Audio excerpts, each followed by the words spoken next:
Hello, friends?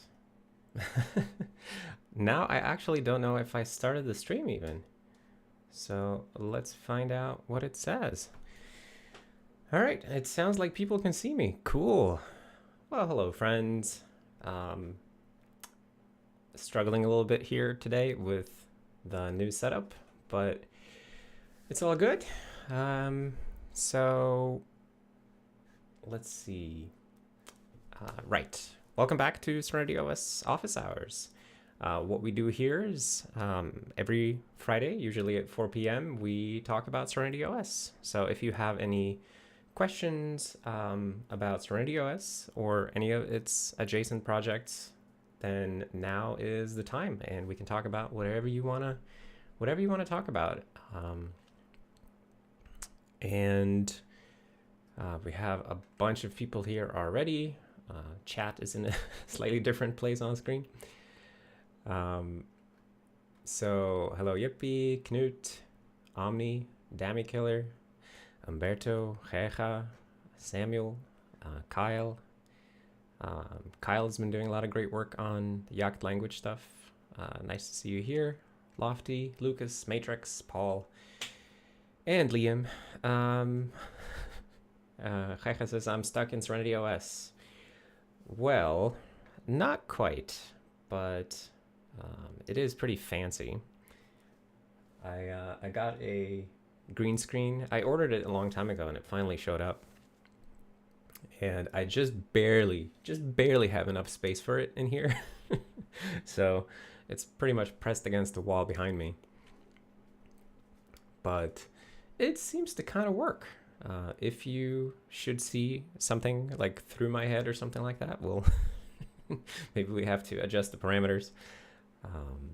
And I also got a slightly bigger light. Yeppy says that you missed the closet. Well, don't worry, the closet is still here. It's just not visible. So hopefully everything is working all right. So previously I was using Streamyard for the last couple of weeks, but today when I tried to set everything up with Streamyard, I discovered that it's kind of capped out at 720p resolution. So and also their green screen filtering stuff that they had built into Streamyard is not nearly as good as OBS. So I just switched to OBS. Anyway, that's not what we're here to talk about. Nice to see you all. What should we talk about SerenityOS? I guess until somebody brings up something to talk about, we can look at, yesterday I made a video about a pledge command, which we now have, which was inspired by the blog post from Justine Tunney. So we now have a pledge command that allows you to run any command with a specific set of pledge promises. So it's pretty cool for just testing that something would actually work if you pass it a limited set. And as we discovered yesterday, you actually are required to pass in this base set in order for the dynamic linker to work. Let's see. Yeah. I do need to play with the color saturation, as people are saying, and I do need more light, but I only have so much space. It is a closet, after all, as you are already aware. I am sitting in a closet, so there's only so many places I can put lamps, but I'm gonna try to cram another light in here or two. We'll see how it goes. Let's see. Ride or hitchhike. Hello to you too. Kyle says that we can talk about the 15 remaining tests for Yacht. Indeed. We can definitely look at what those are. I think they're mostly generics. And Reja says we can look at the latest Ladybird. We can absolutely do that, although I might be a bit screwed because I didn't rebuild after the latest Serenity changes. So there's a pretty hefty rebuild waiting for me there. But I do have I do have this. Writer Hitchhike says, my status on Discord is live tour widgets. Well, that's weird. That's not what it says when I look on Discord. Anyway, ignoring that, let's take a look at Ladybird. So, assuming this is a build that actually, okay, it seems like I do need to rebuild it. We'll just leave that. Let's leave that running at low power in the background. So let's see. So Alex K was saying, is it the expected behavior that program crashes when not enough was pledged? That is absolutely the expected behavior. So the whole design of pledge is programs tell you what they're going to do. So they pledge that I'm only going to do this limited set of operations ever throughout my lifetime. And if I ever do anything outside of this set, just kill me. And that's a sort of a contract between the process and the kernel. And it's a surprisingly straightforward and simple but powerful sandboxing mechanism. And we have deployed it throughout SerenityOS. Like virtually all of our own programs, save for a handful, use pledge. So if you look at the source code of like any random program, like even small ones like cat, I would assume, has a pledge, which, you know, severely restricts what it's able to do. And because cat doesn't want to do anything other than standard IO and read files. So if it were to try to do anything else, that would be a bug in cat, possibly being exploited by somebody. So it's very reasonable to shut that program down at that point. So that's the design of it. There's an alternate mode of operation. I actually forget if we implement that, but I think on OpenBSD at least, which is where pledge comes from originally, they have a way to set it up so that you don't crash, but instead you get like enosis, I think. I forget if we implement that. Let's see, we have require promise. Pledge violation. Right. So require no promises. Yeah, I don't remember if we do that or not. It sounds like that's what ePromise violation is for. Rado, welcome to the Medium supporter tier. Thank you very much for joining the channel membership thingy. Enjoy your golden yak. This is something I missed for when using Streamyard. Now I can see the golden yak again. It's so cool. Thank you very much. So let's see. Oh, Ladybird still chugging away in the background. Let's see. Chihiro says, if the dynamic linker requires certain promises anyway, does it make sense to implicitly include them in the list? I think probably not.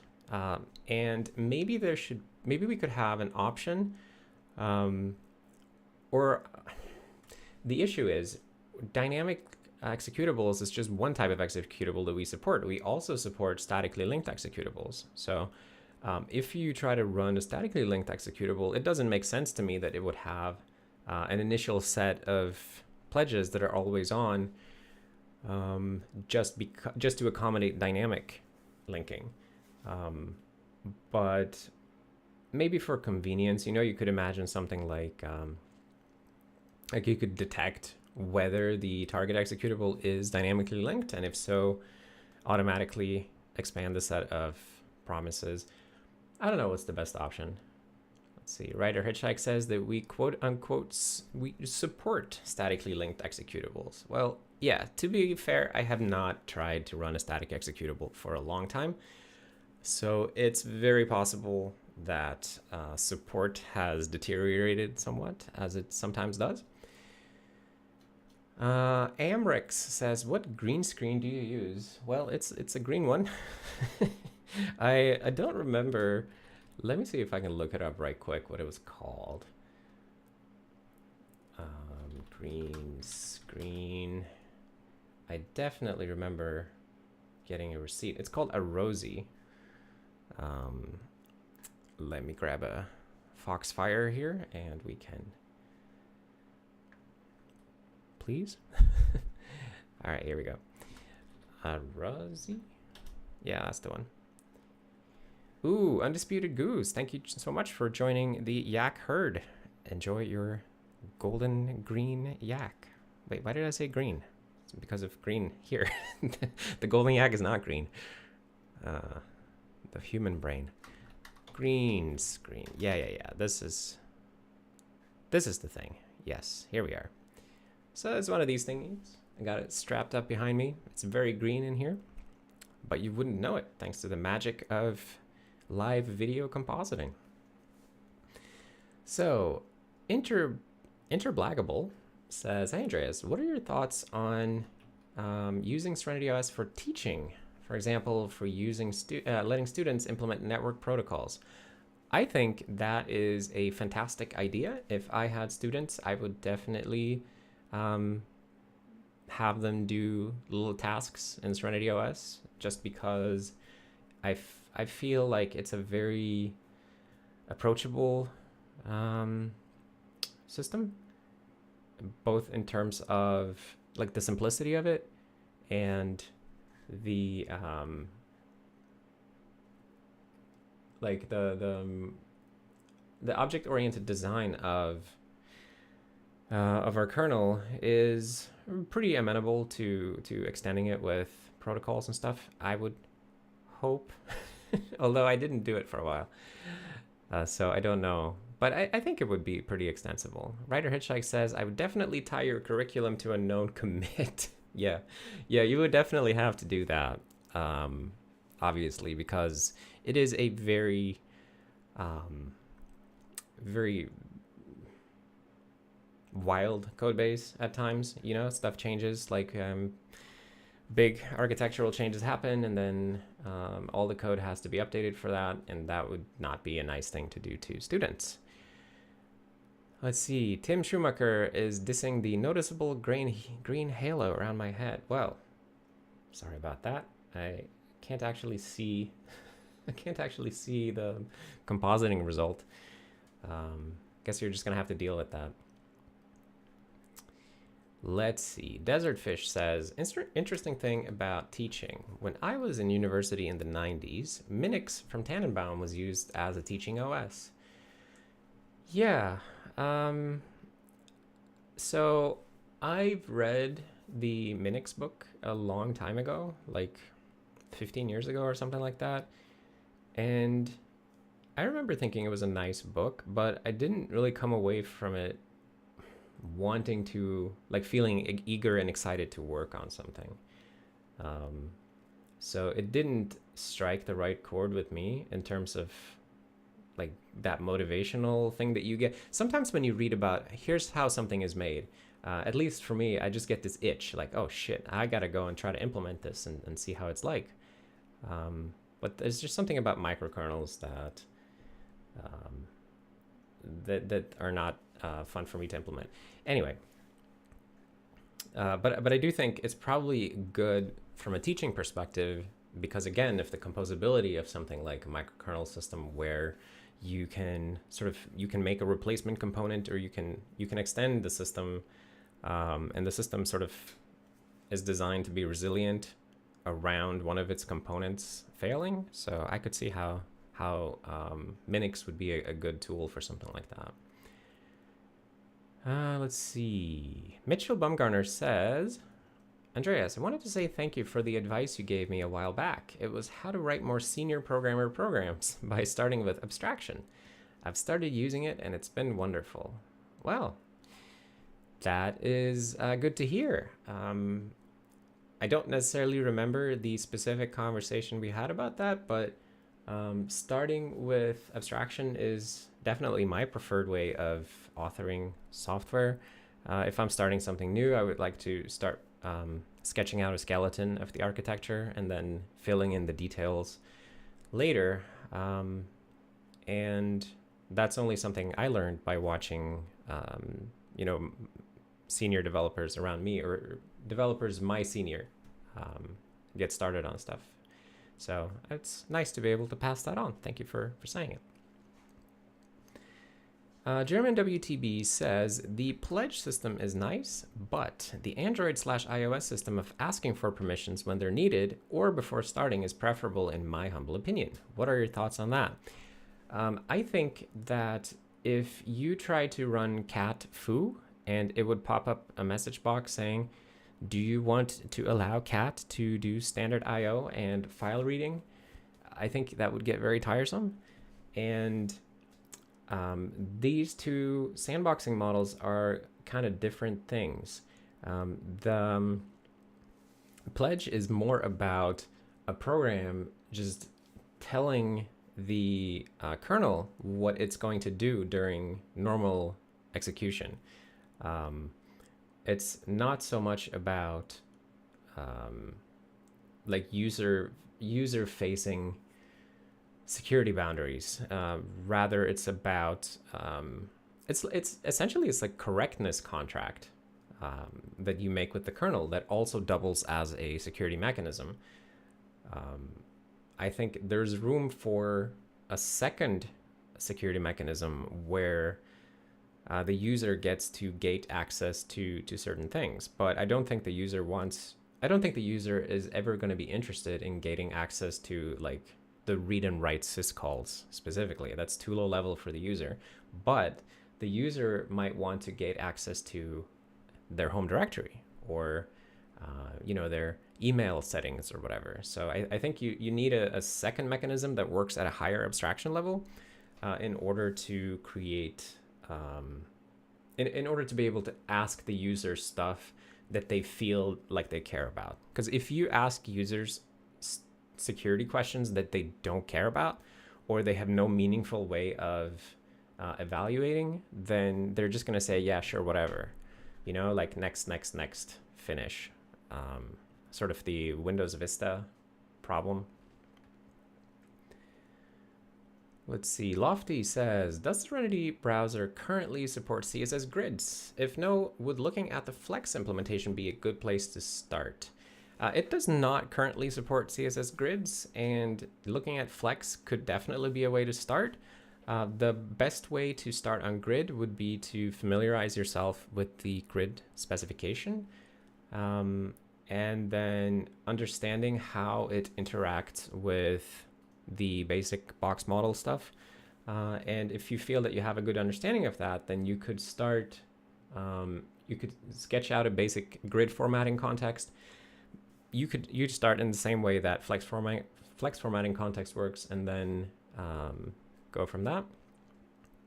That would definitely be an approach. The flex formatting context has lots of issues, but that doesn't stop you from starting on grid. The main issue that plagues Flexbox at the moment in our browser is that we lack certain layout primitives. So in Flexbox, they often say stuff in the specification like lay out this box as if it has a width of 200 pixels or whatever. Like, they don't say 200 pixels, but lay out this box as if it has this particular value for one of its sizes. And we don't have a way to do that at the moment. Like, there's no way to specify an override size and doing like a secondary layout. So because of that, our Flexbox implementation sort of takes weird shortcuts, but I've been working on that a lot for the last week, trying to improve it. Still not great, but making progress. And actually, just gonna bring the microphone a little bit closer here. Notice that it's a bit far away. Let's see. Radiant Mango says, how does the start menu find all the applications? Ooh, well, that's definitely something that we can look into. Oh, I already have it running. So start menu here, and my computer is a bit laggy. So the applications are divided into categories, as you can see: demos, development, games, and so on. And all of these are found in res apps. So this is our sort of installed application registry. Every installed application that occurs in this list here has a corresponding AF file, or app file, if you will. So if we were to look at the file manager.af, we can find a very simple sort of ini file, basically, that just tells you the name of it, the executable, and which category it's in. So here it says utilities, and sure enough, if you look under utilities, you will find file manager. And that's really all there is to it. So if you have something new that you want to show up in here, you can just add it to the res apps registry. Amric says, can Yacht run on Serenity, and can you write a GUI program for Serenity in Yacht? So it's entirely possible that we could run it on Serenity. We're not doing that at the moment. You cannot currently write GUI programs for Serenity because of clashes between the Yacht and Serenity standard libraries. But it's obviously something that we are going to fix soon enough. But that the development of the Yacht language has been sort of blocked on the progress towards self-hosting, which is now on the last lap. But now that we finally have a Ladybird build here, let's see if we can open something up. Yes, so here is the latest version of it. Browsing to GitHub. And I think layout has been going pretty well. So recently I've been working on, wait, where do I have that? I have a local copy of a Twitter page, which I've been using to work on layout. So here is sort of a saved capture of my Twitter profile. And I've been just slowly grinding through Flexbox issue one after the other, trying to figure out what's going wrong, fixing the issue, and then looking for the next thing. So at the start of the week, or start of last week, this was more or less kind of a clunky dark rectangle. So it is definitely improving, but a lot of issues still to fix. So some of the random things I've added just for debugging, like there's a view source thing now, so you can get just the source code of the current page. And I was unable to show this on the last stream, but we do have the debug menu where you'll find the usual stuff that you have seen in the SerenityOS browser. Some stuff missing still, like user agent spoofing. We need to add that. And we need to build a JavaScript console and a DOM inspector, but it is moving along nicely. I've also been testing my one of the local newspapers in the area where I live, which it's very like Flexbox heavy, and it is also starting to sort of come up, and you can kind of start to browse the local news, which is pretty cool. Although a lot of images are missing here for whatever reason. I don't know what's causing that. Pending investigation. But yeah, Ladybird making progress, although really libweb is making progress. As far as I'm concerned at this point in time, Ladybird is really just a sort of debugging and development tool for libweb and libjs, and not so much a browser of its own. I think at the moment, like where we are right now, what's needed is better web compatibility, right? Better web compatibility and performance. We're not in dire need of like browser features. All the nice to haves, of course, but I'm just going to focus on web compat. So that's sort of the state of that. Let's see. Knute says Minix 1 was fun running Unix by DJing 5.25 floppy disks on single drive 8086. Sounds like you've been around for a while, indeed. That does sound like fun. Rado says, I've not really ever encountered CSS Grid, only Flex. Are they actually related, or could Flex be implemented without Grid? As far as I know, they're not related. So we currently implement only Flex, no Grid.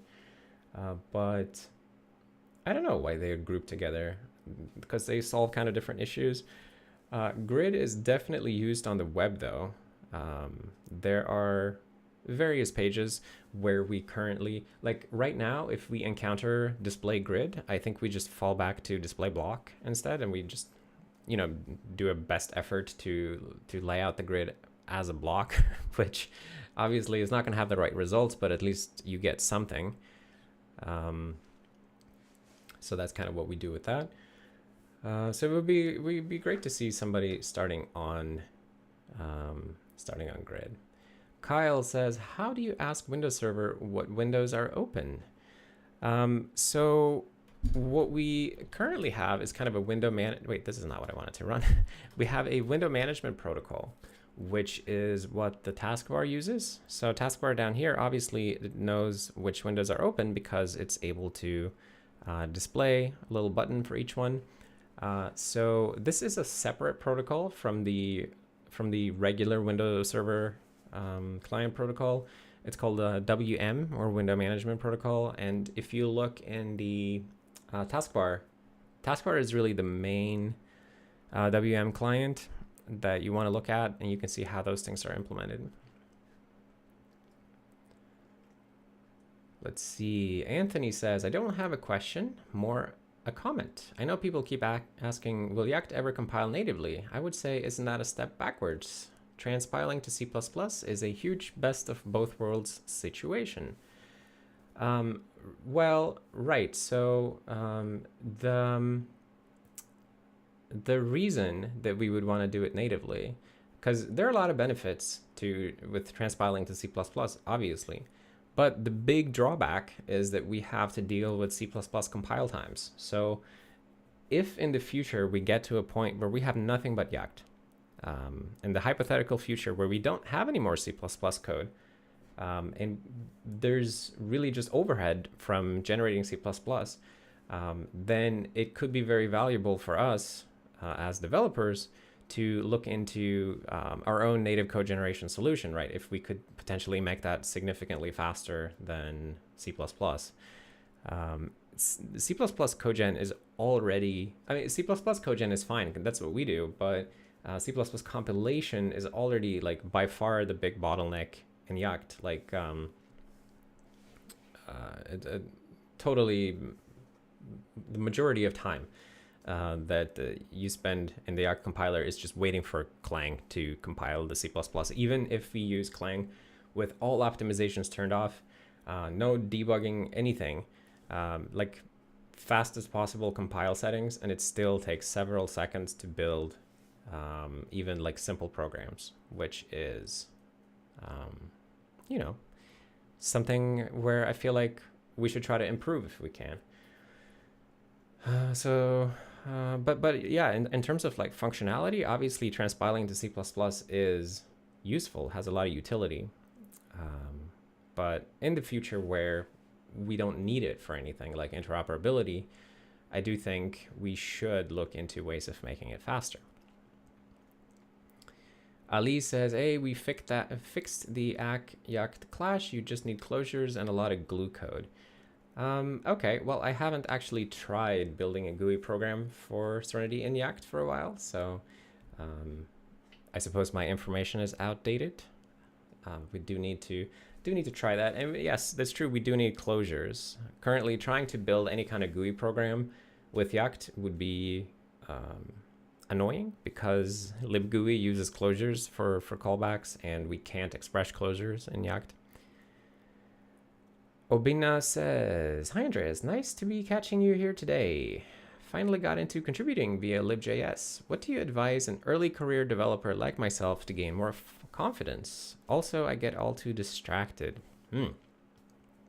Well, I think what you just said is basically my answer. So you started contributing to an open source project, and a fairly complex one at that, libjs. And I think that's exactly what you should be doing to gain more confidence. If you keep working on stuff like libjs and open source project like SerenityOS or other open source projects as well, you're going to learn so much, not just from the code that you're working on, but also from interacting with people. Like you'll pick up a lot of very useful skills just participating in open source projects. I think it is super valuable for anybody trying to sort of build up their skill set, not just technical skills, but also the soft people skills. So my advice is to just keep doing more of what you started doing, I guess. If you find yourself getting distracted, that's a whole other topic.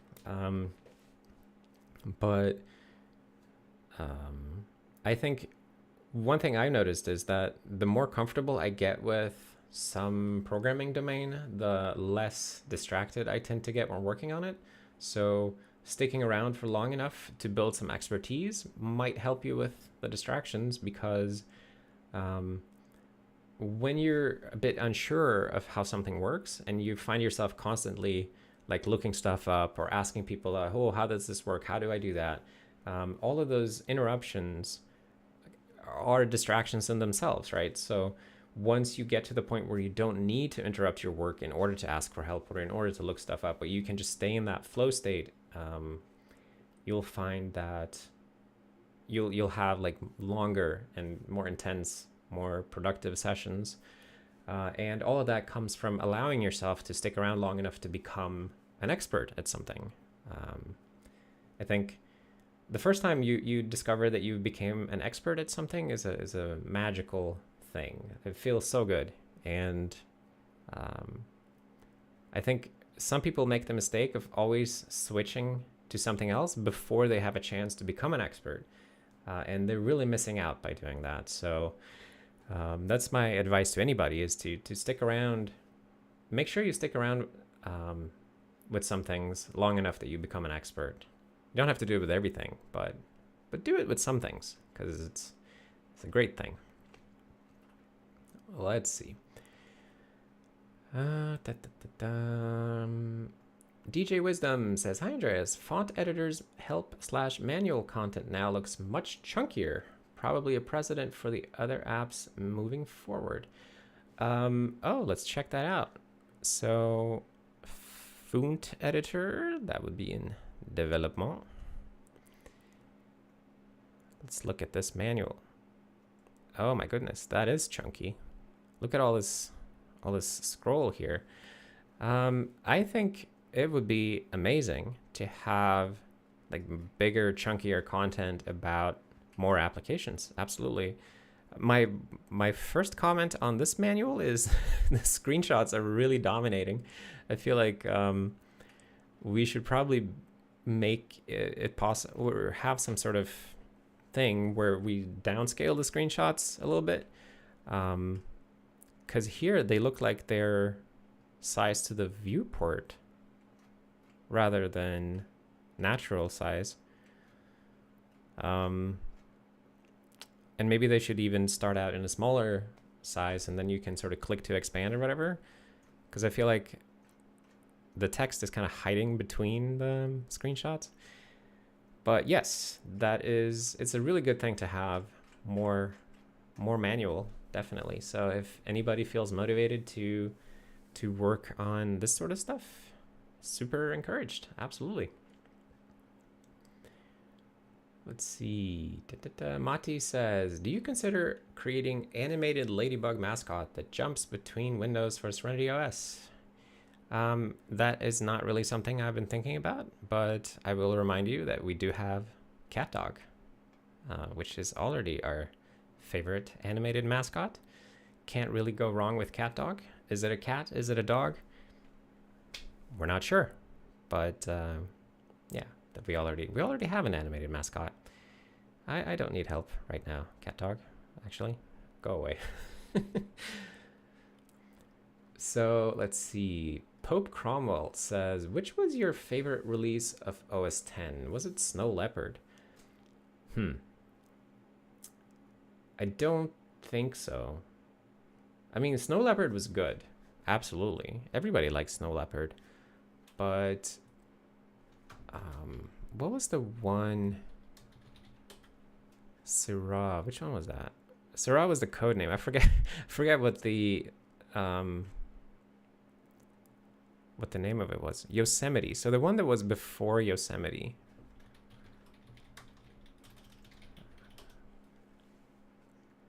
I have to look these things up. I've lost a lot of Apple trivia. It fell out of my head after it started falling out of my head after I left Apple. I don't remember like what the versions were called. I think Mavericks. Maybe that was my I did like Mavericks, I remember.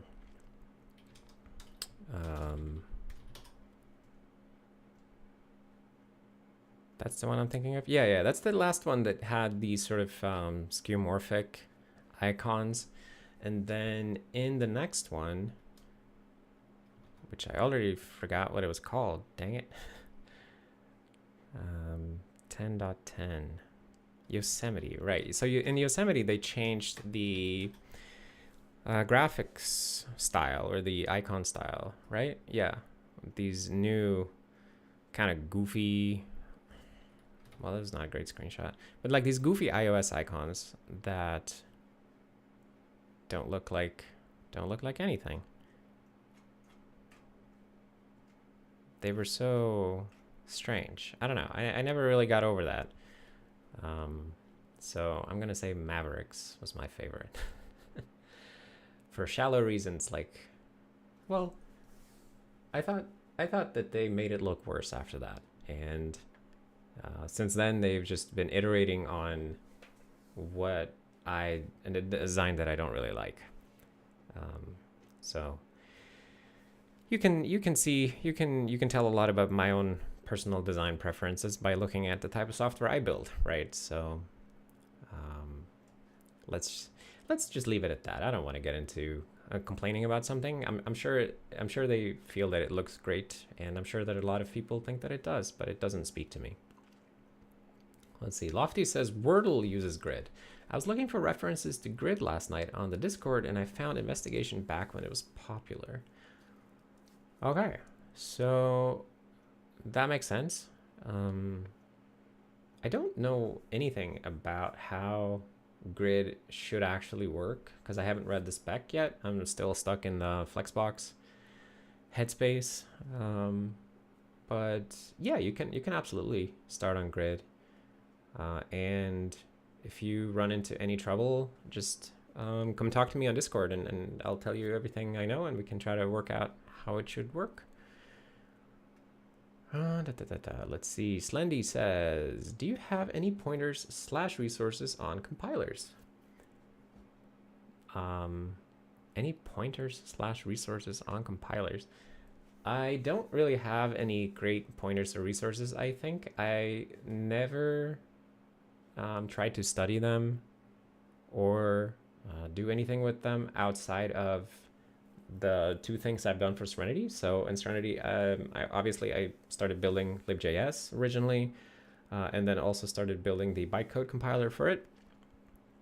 And then recently I've been doing the Yacht language together with JT, but there I'm really leaning on JT, who has a lot of professional experience in that field. So I'm just kind of learning about it. Just as Radiant Mango says here that you talked in previous videos that you never had implemented a language before. What are some things you learned about the PL space? Well, one thing I've learned about the PL space is that people in the PL space are really, they have really strong feelings, and people get very, very upset for some reason when you make a language that they would design differently. I think since I started working on Yacht, I've received like way more unpleasant messages than ever before. And most of them are in reference to Yacht. And it's kind of interesting because with Serenity, like people who talk to me about Serenity generally just have nice things to say, or they think that it's a nice project or a nice idea, even if it doesn't appeal to them they still recognize that it's something nice, but by starting to work on a new language, it just I don't know, it brought out a different crowd, and they're not happy-go-lucky. I don't know why they're like that. But outside of that, outside of the weirdly negative community, I think the problems in programming language design are interesting problems, and it's fun stuff to work on. And I didn't, like before, I didn't really have a concept of how many languages are currently in development and like how much experimentation there really is. And there's a lot of it, and that's really cool. And I'm really happy that people are exploring different ways to write code. I think we're all better off with having more options and more investigations ongoing, consolidating everybody, but like making everybody use a single language in the whole world, or getting everybody to do everything in everything in C++, or everything in Rust, or everything in JavaScript, or whatever. Like that's probably not a good thing. Like having different choices and trying different ways seems like a good thing.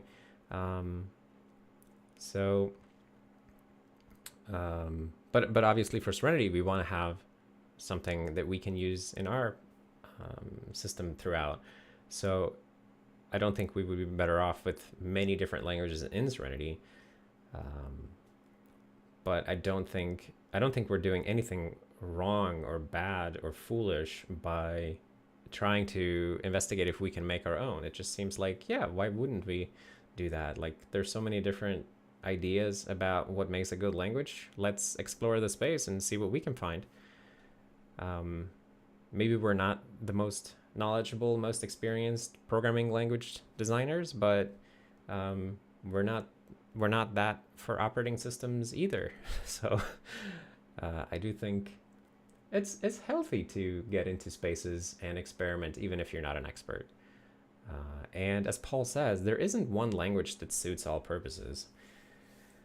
And that's really true. That's something that I feel like that comes up a lot lately. This almost like sometimes I feel like there's two types of people. Like there's the people who think that there's one tool that's perfect for everything, and then there's the people who think that no tool is perfect for everything. So you should build a great toolbox instead. And I'm very much a great toolbox kind of person, and I try to understand the single awesome tool argument, but I don't know, it just seems so strange to me. But yeah, I don't know. I don't want to strawman anybody, so let's just take some other questions. So Writer Hitchhike was saying, can we embed JavaScript to expand the screenshots and click? I bet we could.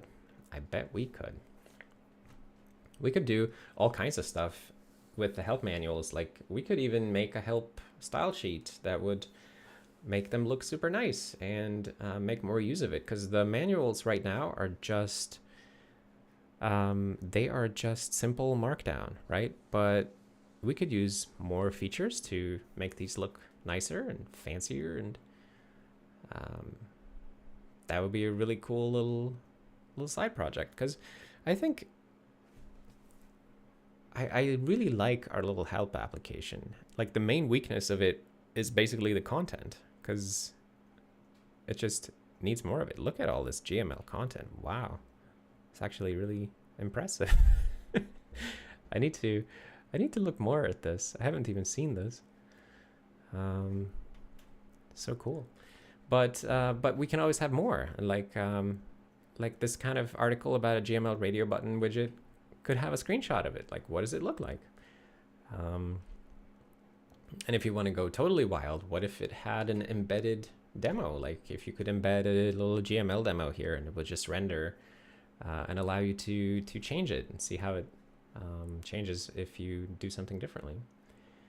Han says, does Serenity have something similar to Comic Sans? Windows added that in their Plus theme pack for Windows 95. Well, we'll have to ask some of our fonty friends who are working on fonts. We'll see.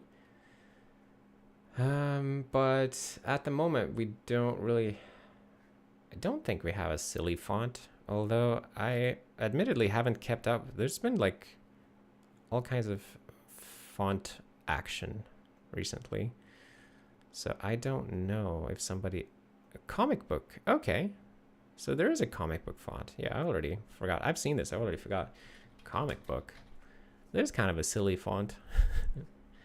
Kind of a silly font. I guess that's the closest thing we have. It does not have lowercase letters, so it's a bit limited, but it's the closest thing we have, I think. Anyway, could definitely improve it. Let's see. Dun, dun, dun. German WTB says, have you ever tried modern GNOME for a longer time, or have you always just used Linux with the traditional way of window management? Yeah, I've tried many different approaches. I've tried Unity, I've tried the GNOME 3 approach, and I used it for months. But in the end, I always felt like it's harder to do basic stuff with GNOME 3 or whatever the latest version is, with like modern GNOME. It's harder to do the basic things that I want to do, and like I find myself pressing more keys and clicking more clicks. And this approach here, I feel like it's very efficient. I don't press as many keys and click as many clicks, so it feels better in that way. Now, I'm not sure I would want to optimize that particular metric like ad absurdum, you know, where you try to have as few clicks and clacks as possible. But there's something about the modern GNOME that just feels kind of, I don't know, clunky, I guess, to me. So I like this approach. I keep coming back to it. Paulo says, hi Andreas, are you aware of any attempt to run web platform tests, or WPT, on Serenity browser? Now with Ladybird, that could be a good way to know how compatibility is improving. So there isn't really an ongoing, I don't think there's an ongoing project that's active for running WPT with Serenity browser and components. The issue, last time we talked about it, I think the issue is that you basically have to write a test runner that will interface with your engine and then feed it the tests. And there are a bunch, I think there are a bunch of like attachment points that the test runner needs to have in order to run all the tests. And there was some talk about building a runner a while back, but I don't know if anything came of it. It was in the browser channel on Discord. But I would say now that we have the engine running on Linux, it's probably a bit more of an approachable problem for somebody if you wanted to start running WPT to make a runner, because now you don't have to deal with running inside QEMU. You can actually write a runner that would run on Linux.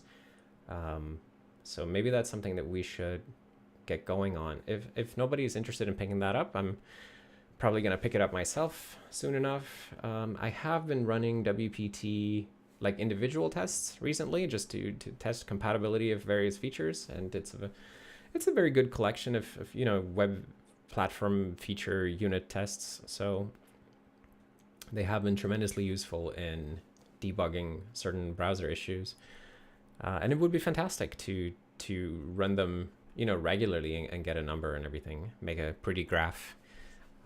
But yeah, it is blocked on having a test runner, and I think WPT runner, there's a web page that tells you how to make a runner. Web platform tests.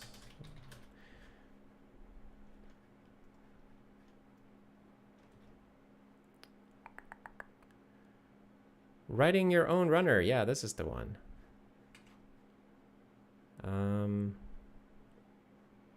Okay, well, that's a short article. But anyway, I guess I would just, anybody who's interested in that, here's your starting point. And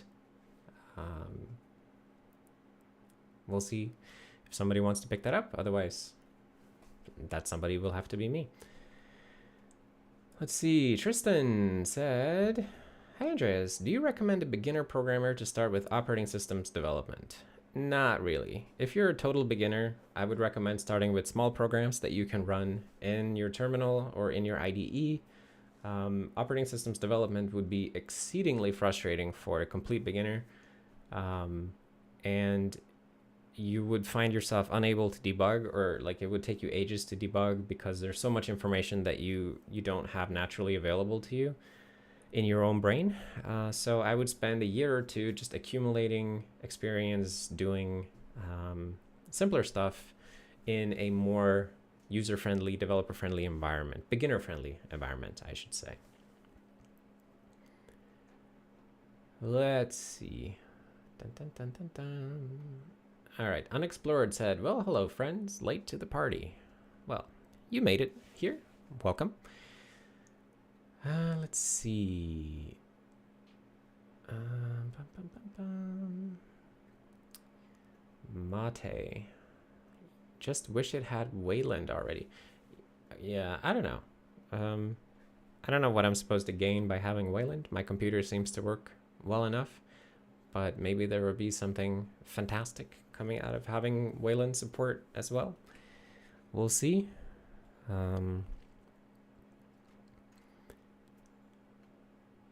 Let's see. I feel like I probably missed something. Maya says laptop battery life at least.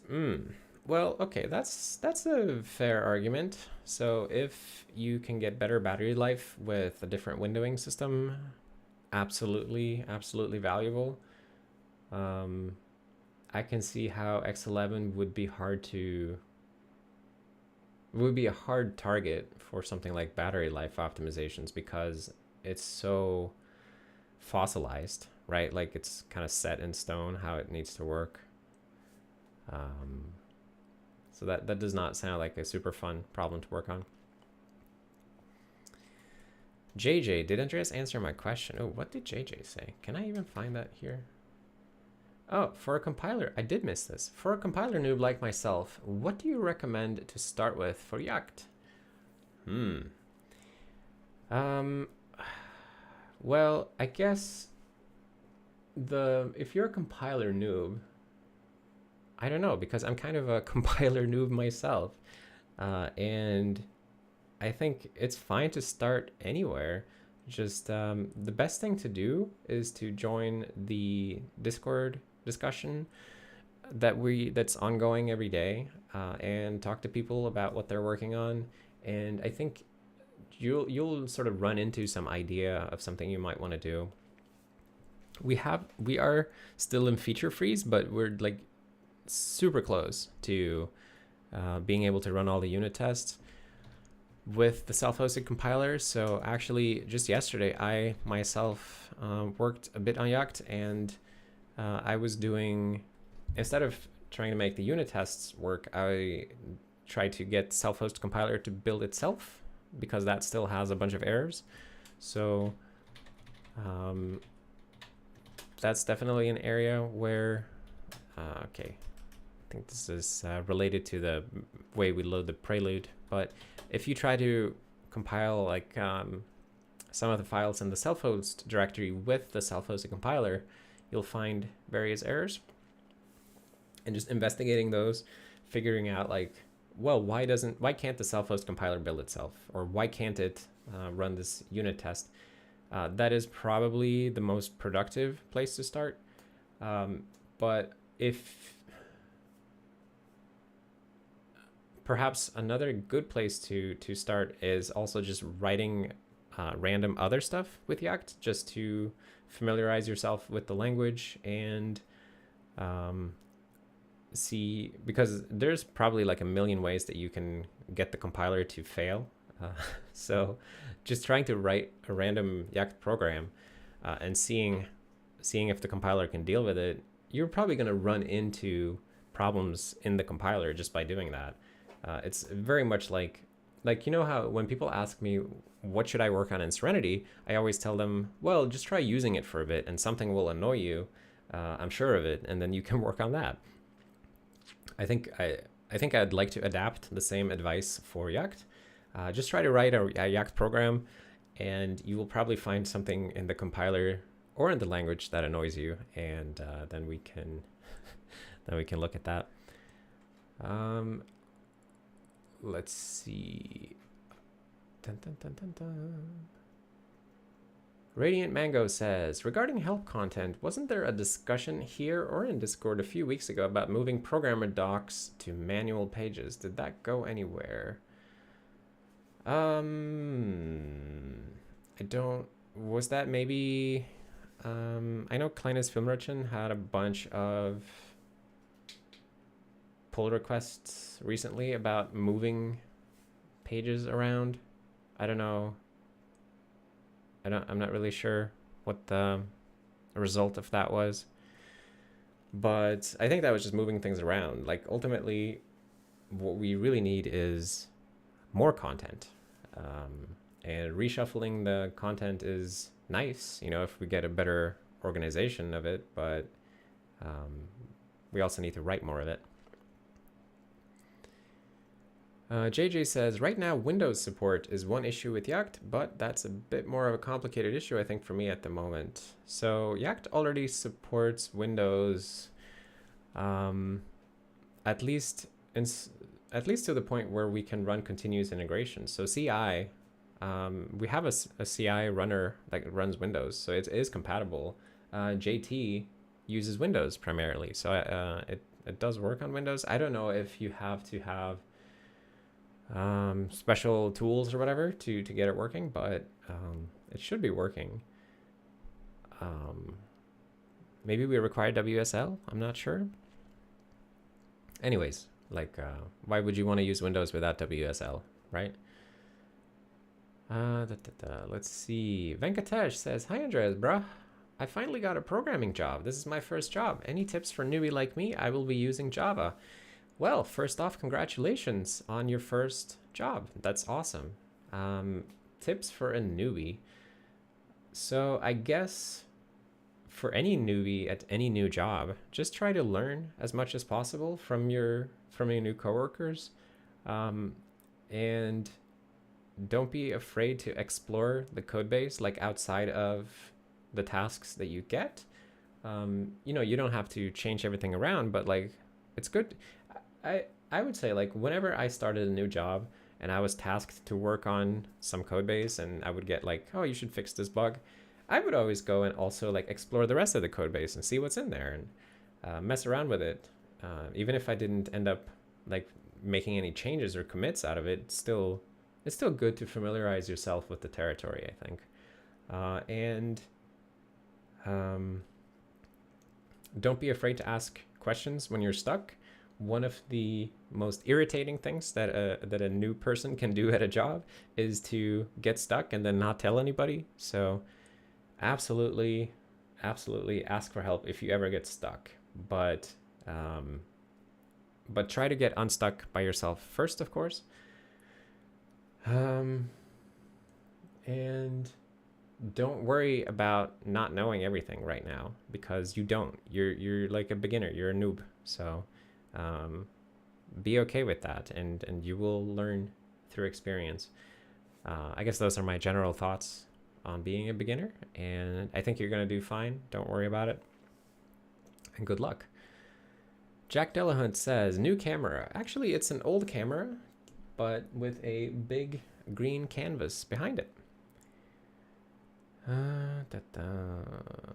Jack Delahunt said, question, if you need to compile a new compiler, then who compiled the first compiler? I suspect the first compiler was probably hand compiled.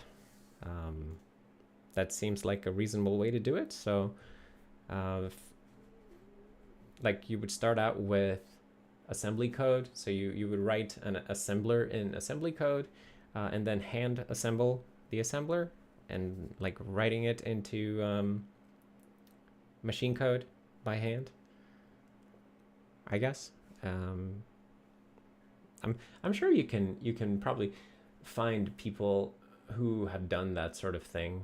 It seems like something like somebody would do just for fun, you know, like, oh, I'm gonna write a complete tool chain up to a C compiler, starting from nothing and then like hand assemble the assembler. I bet you there's a blog somewhere of some guy who did that and documented the whole process. Otherwise, there's a great blog idea for somebody who has 2 years to put into it. Depending on how far you want to go, of course. Oh my goodness, my my streaming, my YouTube streaming dashboard here says now would be a good time to insert ads. It says like creators earn more money inserting ads the more viewers are watching. Give it a try. Click here to insert an ad right now. I'm just not going to click that. That sounds irritating. Let's see. Bankas says, hello, I noticed you're only uploading 1 video per week these days compared to 2-3 before. What's up with that? I like your programming videos. I also like programming videos, but recently I've just been working on a lot of stuff and I didn't feel like any of it would make a great like 1-hour video. I was doing a lot of like sort of longer investigations and full day tasks.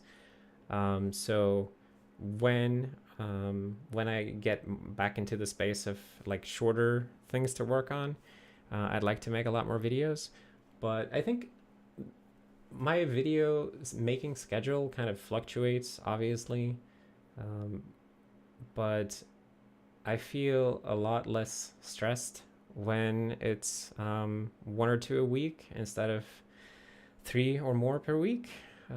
That was a bit stressful when I was always trying to stay above 3 in the past. Now I just try to make at least 1+ live stream a week, and it feels like it doesn't stress me out. Like ultimately, I guess I don't want to make any videos where I'm not enjoying what I'm doing, because that's sort of the vibe that I want to convey. So if I feel grumpy or I would feel like, oh, I'm just making a video so that I'll have a video to upload, I think I would rather not upload that type of video, if that makes sense. And at the moment, then that means that we get sort of once a week, but most likely that will increase in the future, especially when we will have the Yacht language mature now, and it's going to give us a lot of small tasks that will be very video friendly. I'm sure that I am 100% sure that I will eventually be uploading so many videos about little tasks that everybody will be annoyed by it instead. But yeah, I'm just gonna follow the natural rhythm. That seems like the right thing to do. JJ says, what influenced the decision on reference counting versus garbage collecting for Yacht? So I guess garbage collection, I mean, there are many people would argue that reference counting is technically a form of garbage collection, but if we ignore that and assume that you mean sort of, more like a traditional garbage collector, like a stop the world or garbage collector that periodically checks for things that can be discarded. The reason that I prefer reference counting is because of the preciseness of it, and I like being able to tell statically from looking at a program when objects will be destroyed. And it would be like, I'm a big fan of the RAII pattern, where you have a destructor that does something meaningful when an object goes out of scope. And I'm sure that you could find a way to integrate RAII with garbage collection by having sort of a hybrid approach or something, but it just seems to me like it's not particularly difficult to do automatic reference counting, and it maps really well to the way we already write programs in Serenity. Like the vast majority of our programs are essentially using automatic reference counting already. It's only the JavaScript engine that relies on garbage collection, and of course the web engine on top of that. But every other program uses automatic reference counting. So it's kind of the way that we already write code. And I think with Yacht, we're just baking that into the language instead of having like reference counting primitives built as templates in the language. We just bake that behavior into the language itself, because Yacht is the starting point of Yacht is the way that JT proposed it to me. It was basically like, let's take all of these ways that you write code for Serenity and make them into a language. So all of the special things that we create with C++, let's think about them. If they could, what if they would be part of a language? Like, what would that language look like? And that's sort of where that started. But yes, the main reason is that we already have automatic reference counting in Serenity. We're just putting it into a language now. Let's see. Dun, dun, dun. Alex K says, what is it about Electron that attracts so many developers to use it for new software nowadays? If it's the ease of use of JavaScript, can Yacht recreate some of the appeal for future developers? Well, I don't know. I think the reason that Electron and similar approaches are popular is probably just because they're targeting the largest developer base. Like, most developers today are JavaScript developers, as far as I know. And if you make a tool that allows them to build native apps that extend like outside of where you normally would find JavaScript applications, then for anybody who wants a native app, you can now hire JavaScript developers to do your native app. And there's a huge pool of JavaScript developers to hire. So companies end up taking that route for building their applications, I guess. Maybe that's it. At least it's part of it. And then, of course, you also have, there's a lot of benefit to the cross-platform nature of it. At least I've seen that argued a lot, that, oh, you know, you make a web application, it will run on all the 3 major platforms without too much system glue, which is nice. But there are other solutions to that. You have something like Qt, which will also allow you to write ones run anywhere, or whatever the slogan is. Code ones deploy everywhere. I don't remember. And wasn't that the argument for Java as well at some point? Anyway, to your question, like, can we recreate some of the appeal for future developers? I don't know if that's necessarily something that we care about. I think at the moment, we just want to make a language that is really pleasant to use for our purposes. So for making our libraries, our applications, our utilities, our kernel, stuff like that. Like, we want to make the language that's best for that. And if we accidentally happen to make a language that people would love to build Microsoft Teams with or whatever, then oops, fine. But I don't think we're gonna make any kind of effort to target sort of, I don't know, mass market development, I guess. We are just going to focus on our own needs and our own preferences, just like we do with Serenity, just like with everything that we do. It's really just made for ourselves, and anybody's welcome to join us, but we're not going to be making the software for anybody outside of the group. It's for the group only, but the group is open. So it's kind of an interesting setup, I think. Let's see. Sam Atkins says, I can't believe you ad-shamed YouTube like that. Poor YouTube. Yeah, but they had it coming. Come on. It's so, I don't know. Like, I get these notifications sometimes that like, oh, don't you want to insert more ads into your videos? And I really don't.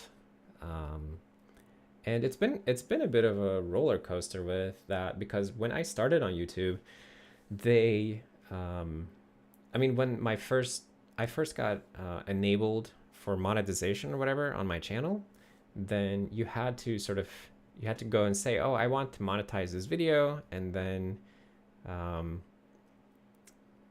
you would get like at most 2 ads or something like that. And now I feel like they're putting infinity ads in the videos sometimes. It's just some ridiculous amount, and then I have to go in and like remove all these automatically added ads, and sometimes I forget and then I feel bad.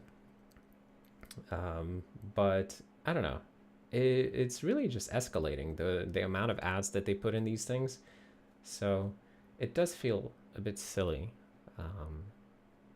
But I don't know, it's the issue, of course, is also that it still provides like it's like a small amount of income for me, but it's still enough to be worth having them, but I don't want them to be obnoxious. So it's kind of like I end up feeling like I have to always micromanage them, which is a little bit frustrating. I wish there would be, what I really wish is that there would be a checkbox that I could say, like, put a reasonable small number of ads, like some ads, but not too many, instead of the default, which is just put them everywhere all the time, and try to be maximally irritating. It's such a goofy default. Anyway, Mitchell says, I always appreciate how transparent you are with every aspect of your work, including about how capitalist YouTube is trying to make sure to push ads on people. They are, indeed. Sam Atkins says, I've noticed nobody has added their own copyright lines in any Yacht files. Is that encouraged like it is in Serenity? Yes, absolutely. Please go and add your copyright to anything that you work on. Anywhere where you make any kind of meaningful, substantial contribution that isn't just, remove white space or whatever, like anything that you actually work on, please add your copyright to it. If you like, I would be so happy to see more names in there. I don't know why people haven't done it, but you're absolutely encouraged. And if you've already done work on Yacht and you don't have sort of a current contribution, feel free to just open a pull request that does nothing but add your name to the copyright headers, because I will absolutely merge that right away. I absolutely love seeing more people in the copyright headers. Like, that's something that makes me so happy. And it's lonely up here sometimes. I want to be with my friends. So if you work on something, add yourself so that we can hang out together in the copyright headers. Thank you. Let's see. Aaron Clark says, I think reference counting is easy to understand and it works well enough. Also, a very aggressive collector makes the runtime kind of unreliable because of the loss of determinism. Yes, that is definitely an issue. And I mean, the loss of determinism makes it very hard to use in a kernel context, for sure. Like in a kernel, you don't want to use a garbage collector, and we are making a language that we would like to use in the kernel as well. So at least it can't be like it can't rely on having only garbage collection. One thing is that we do have a garbage collector in our JavaScript engine, and I do think that we will want to add some features to the language to facilitate the garbage collected parts in libjs and libweb and so on. But they shouldn't be the only way of operation. But I could imagine that we'll end up with something like a hybrid approach eventually, so that you'll have an option at least, or something for libjs. Let's see. Amir says, I'm a newbie. Any tips for learning exploit development? Yes, you can Google for learning exploit development, and I'm sure you will find 10,000 articles and tutorials and things. But I will shout out my old friend Live Overflow, which is a good YouTube channel that has a lot of introductory content. And well, it's youtube.com/liveoverflow. I'm just gonna say that. Live Overflow has a lot of great videos about introduction to writing exploits for different types of bugs. So definitely check that out if you're not familiar. Subscribe to Live Overflow and enjoy their content. Let's see. Dun, dun, dun, dun, dun. Red Santar says, have you read the recent news about Unity? Yes, I did read that Unity was merging with, what was it name? Iron Source or something like that. Some like ad monetization platform.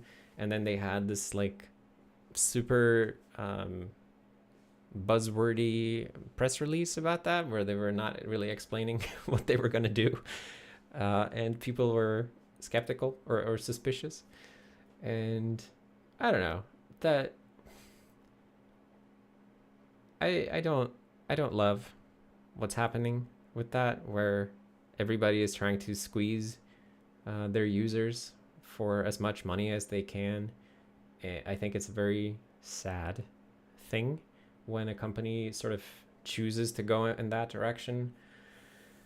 Now, I'm not, like, I've never used Unity myself to build anything. I've played Unity games, but I've never interacted with Unity as a product or as a company. But it seems like a step away from like what I care about Unity being, and a step towards something that I don't care for at all. So I guess it is a little bit sad in that way. But one thing to keep in mind is that whenever somebody makes a dumb move, that opens up space for competitors to make smart moves. So maybe somebody will step up and say like, look, here we are, we're also making a game engine, but we're not integrating it with ads. And maybe somebody will be that. I don't know. I don't know enough about the game engine space to really tell. Maybe they're all deeply tied with ads already. I don't know. I just don't know enough, so I can't really comment. Let's see. Slendy says, is there any reason only the copyright headers use C-style comments? I don't think there's any particular reason for that. I think in Yacht we actually use C++ style comments. Well, maybe we could do them like this instead. I think the issue is at the moment we have a linter or checker that will check that they look exactly that way, I think. But that could be fixed. I don't know. 11H Bishop says, what is the benefit of adding a copyright to pages I work on? Well, I don't know what pages you're referring to. So when I say adding a copyright, I mean in SerenityOS. Like if you're working on SerenityOS, we have a copyright at the start of every file. And the benefit of putting your name here is that you will feel good, because it's like when you work on something that you like, that you care about, and then you sign it with your name because you're proud of what you've been doing. And that's something, when I first started working on open source back in, I don't know, 2004 or whatever, that was one of the things that impressed me so much in the beginning, was when I first saw my name in a copyright context. I don't remember, it was some part of KDE where I think somebody added me to like an about box or something like that, like people who worked on this application, and they added me to it. And I felt so awesome, like just having my name on the thing that I had poured my time into. And I really want everybody to have that experience if they want to.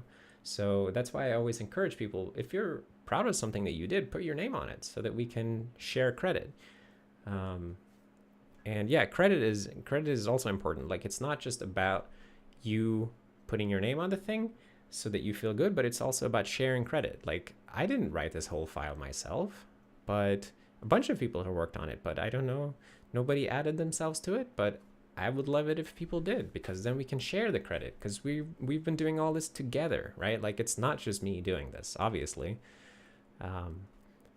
And I like to say that credit is best when shared. So that's why I encourage everybody to share it with me. Pope Cromwell says, my last workspace removed my name from a copyright header. No fun.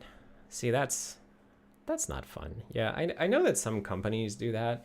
I mean, unfortunately, when you do work for an employer, they often have it in your contract that they are the owners of any intellectual property that you generate. So they can do that.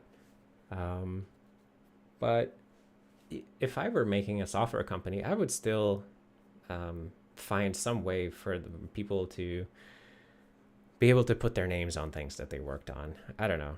I would try to find a way, because I think it just has this awesome psychological effect that you care more about things that you... And I feel like my stream just dropped out. Hopefully I'm back on. Yeah, I was just saying that you care about it, so that's good. All right. Let's see. Slendy says, can I recommend John Hammond? Yeah, John Hammond is another YouTube channel. I don't know his handle. His handle. Here he is. If I copy that link. Okay, I just gotta accept, and then John Hammond is another good security channel. So for exploit development and just general security related content creator, can also recommend. Let's see. Ryder Hitchhike says, I'd recommend Godot. I don't know if it's Godot or Godot. I'm gonna say Godot. For people choosing to leave Unity. It's definitely not perfect, but it's getting there, and it's a free software. I feel like this could be Godot's Blender 2.8 moment. See, now you're just saying things I'm not familiar with. But I'm sure that means something. Let's see.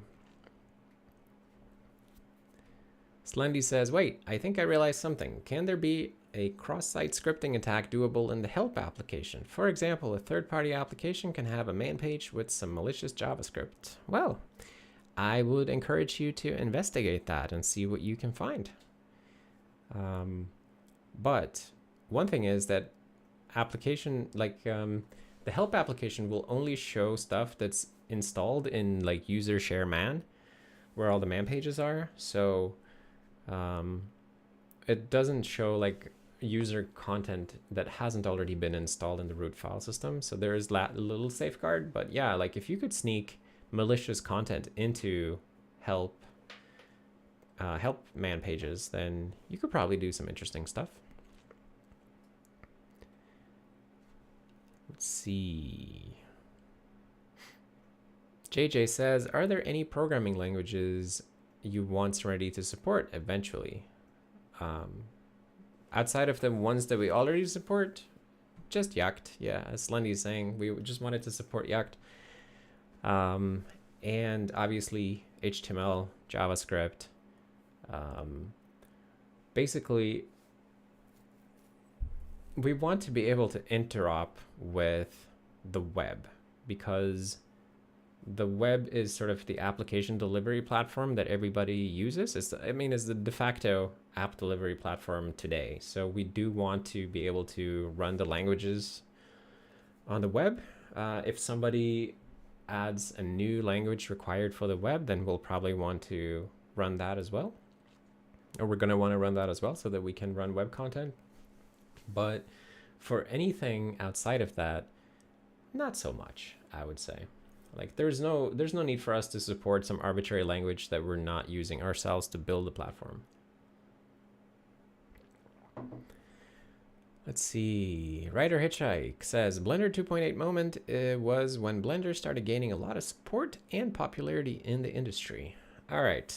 Yeah, sounds like yeah, I'm not familiar with Blender history, but I guess that would be cool if other engines start to gain traction, gain popularity. I think that's always cool. Like whenever something grows organically because it's so good that people like when people switch to something because it's so good, that's awesome. Whatever it is, right? But much better than people switching because something is like I don't know, the lesser evil, or something is forced on them, or something is required, or whatever. Like it reminds me of when Chrome first came out. When Chrome first came out, it was just really good compared to the options at the time, like Firefox and Internet Explorer. Just like how Firefox was really good compared to Internet Explorer when that came out. And it's cool when people switch to something because it's good, I guess, is my point. Anyway, Slendy says, is HTML a programming language? I don't know. That's a debate for higher philosophical beings than myself. Thrawn 2002 says, are you running your own mail server for your domain? Ooh, this feels almost like one of those hacker questions. I'm not running my own mail server. No, I'm not. Slendy says, I don't understand the point of having variables explicitly mutable. So I don't know in what context that is, but in general, it's easier to reason about a program if you can assume that once assigned, like a variable will, like an identifier will have the same value, right? So if you're looking at a 20-line program and it has a bunch of variables, but they're all const, it's just easier to understand how that program works. If you compare it to the same program, but everything is mutable, and then the variables change throughout execution. So that's one thing I really like in Yacht, that variables are immutable by default, so you have to say if something is mutable. It just makes the program easier to reason about. Let's see. Seb Sorensen says, how bad is it if you build something using the software for free and then have to give a little back if you end up making money? Yeah, I don't know. Like there are many different software licenses that people use. The Qt license, or the Qt, the way that they monetize Qt is kind of interesting. For example, where you can use it for free if you're doing open source stuff, but if you want to do commercial development, then you need to buy a license. And there are many things that work like that. And in some ways, it feels a bit like almost like an outdated license at this point, because the world kind of moved on to software as a service. But you can't, I don't know how to sell Qt as a service. But anyways, I don't know what is the best way to make money off of open source. There are many different ways. I don't have a great opinion about that, so I'm just gonna backtrack. Let's see. Brian says, hello and props to you for the whole Serenity deal. Off-top question, just curious. You ever did Advent of Code or other programming puzzles? I did Advent of Code last year. And the first I don't know, the first 2 weeks or something like that. And then I lost interest. And because I was never a huge fan of programming puzzles, I like to work on real software. And I'm just this type of person who doesn't derive a lot of pleasure from tinkering with like these tiny self-contained isolated problems. I like to work on big machines that do big things. But absolutely nothing against programming puzzles. It just doesn't, it's not fun for me. I like bigger things.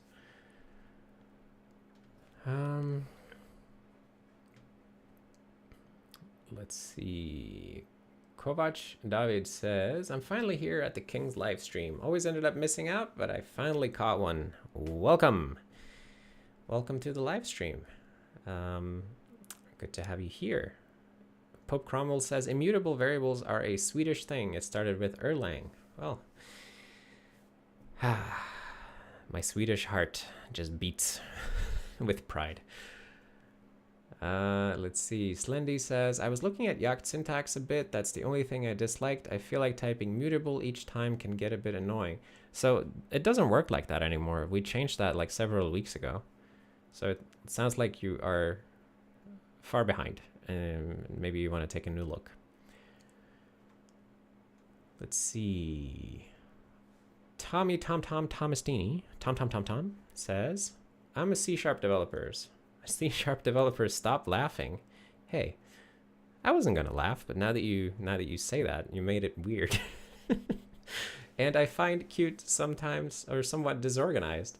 Sometimes it's cute something, other times it's cute something else. Would you say act/yacht follows cute in this manner? No, not really.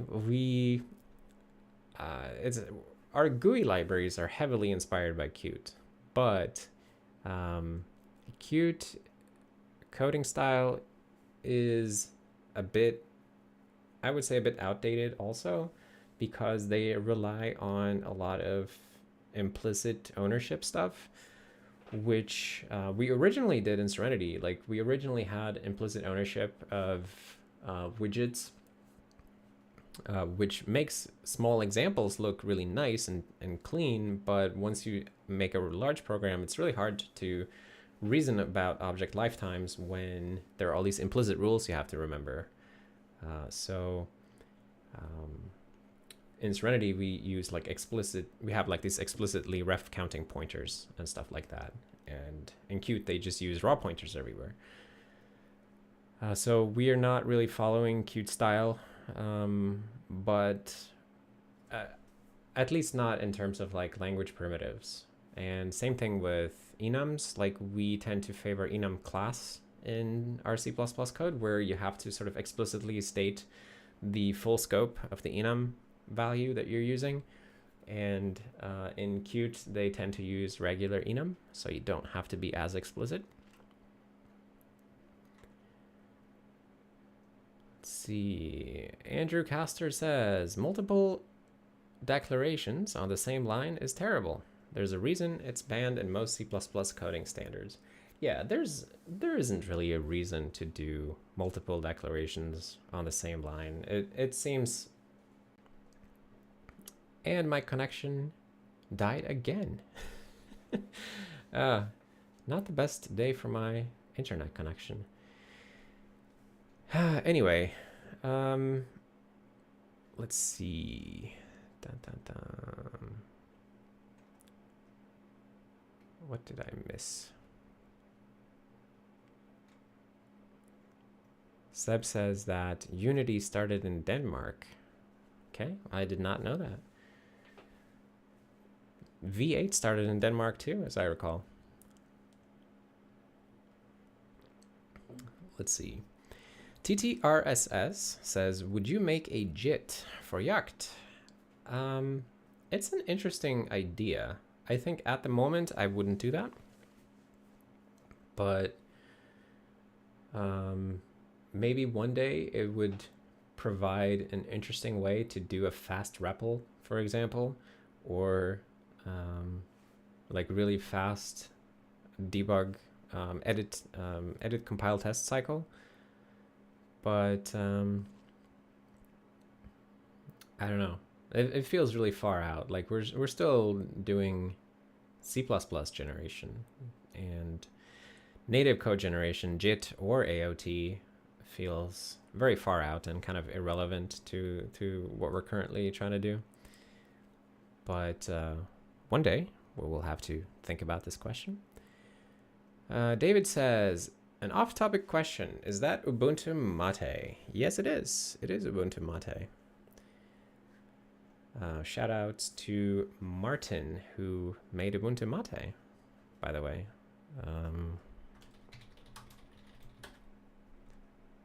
I think he's the one who started Ubuntu Mate, right?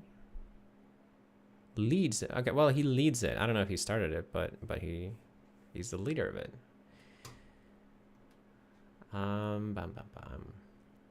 Ryder Hitchhike says, OBS adaptive bandwidth, putting in the work to slowly improve the quality. Is that a thing? I don't know if OBS is doing something, then maybe I want to stop it from doing that. Because I would like it to just stay stable. Seb Sorensen says C++ started in Denmark. I guess that is true. Yeah, with good old Bjarne. Blah, blah, blah. Maybe something like JIT can be implemented with LLVM backend. Yeah, I mean, people keep asking about LLVM backend, but I am very skeptical that we would want to use an LLVM backend, at least for anything other than sort of building a release mode executable, where we care about getting every optimization possible, because LLVM is just very slow. And the JavaScript core team had this experiment that I always think about. I forget which release of Safari it was, but in one release of Safari, they put LLVM into the JavaScript engine and used it as an optimization backend for JavaScript. And I think it ended up just being so slow that it was almost like the performance gains that you got from all the LLVM optimizations, it was basically never worth all the time you had to spend on compiling. So they had LLVM in there for one release, and then in the next release, they just wrote their own code generator to replace LLVM, which was like way faster. And they got basically all the benefit of having a low-level optimizing compiler, but without the clunk of LLVM. And that's not to say that there's something bad with LLVM. I think LLVM is great at really optimizing a piece of code, but not great at not optimizing a piece of code and just generating it really quickly. And for me personally, what I do 99% of my day when working with code is that I just want it to build fast and run reasonably fast so I can test it, right? I don't care about having all the optimizations. So I don't need a compiler that does that. I would much rather have a compiler that does no optimizations and compiles in a fraction of the time, most of the time. But anyway, that is definitely an area of debate. But it seems to me that using LLVM as a sophisticated code generator should be restricted to generating highly optimized release binaries, basically. Shantanu says, does Yact have easy to do unit test, code coverage, and mocking? We do have unit tests, but they're pretty basic. Like the compiler has unit tests, which are essentially, let's look at some, like tests, type checker. So we would have a test like struct private .yact. So here it just tells you the expectation is that this test will generate an error, and the error will be this, and then follows the program. So the way the unit test works is Yact will try to compile a program and then verify that indeed the compiler gives this error. So it's not anything fancy, but this is how our compiler does it. Now, maybe you're asking if the language has fancier unit testing capabilities for building unit tests in the language. No, not really. We don't have a big standard library with anything like that. Not yet. Wateric XPRX says, sorry if this has been asked before, do you plan to add a metaprogramming API to Yuct? I don't have a plan for anything in particular, one way or the other. The future is uncertain, and we'll see what happens. Let's see. Dave says, from a front-end JavaScript programmer's perspective, JavaScript optimization between engines is kind of weird. For example, IE was very slow at some things, but you could make it load faster by changing just a few things. Yes, this is one of the big frustrations I understand with JavaScript, which is that every engine has like their own optimizations that they do. And for the most part, most JavaScript engines implement the same basic optimizations. Our engine, libjs, obviously is still missing a lot of optimizations because we're still young, we're still working on compatibility. But you know, over time, we're going to implement the basic optimizations that everybody relies on. But outside of the main optimizations that everybody agrees are good, V8, JavaScript Core, and what's it called? SpiderMonkey. They all do kind of different optimizations that they think are good. And then depending on which engine you load a web page in, maybe you hit one of their great optimizations and you have a great experience, or you don't hit an optimization in the browser you're using. And that is weird. I think it's not really a problem that you can solve as long as everybody has to compile the language themselves. So I can see that a lot of people look at something like WASM and they think that WASM is sort of a solution to that issue because it's much easier for everybody to agree how WASM should execute. But reality is that a lot of web pages still are a bunch of JavaScript, and I don't know. It is tricky. But maybe if there's something that you absolutely must have good performance on, converting it to WASM will be sort of the solution to that in the future. We'll see. Xenonbox says, would you support the idea of adding JIT compilation to libjs? I'm conflicted on that. I think at the moment it is kind of premature. I would rather build out our bytecode interpreter and see how much we can squeeze out of that, because if we can make a JavaScript engine that can handle most of the web without JIT compilation, then I think that is much more interesting to me than trying to build yet another JIT compiler and giving up all of the security benefits of not having a JIT compiler. And I'm a really big fan of what Internet Explorer is doing with the super duper secure mode, or whatever they call it, i.e. super duper secure.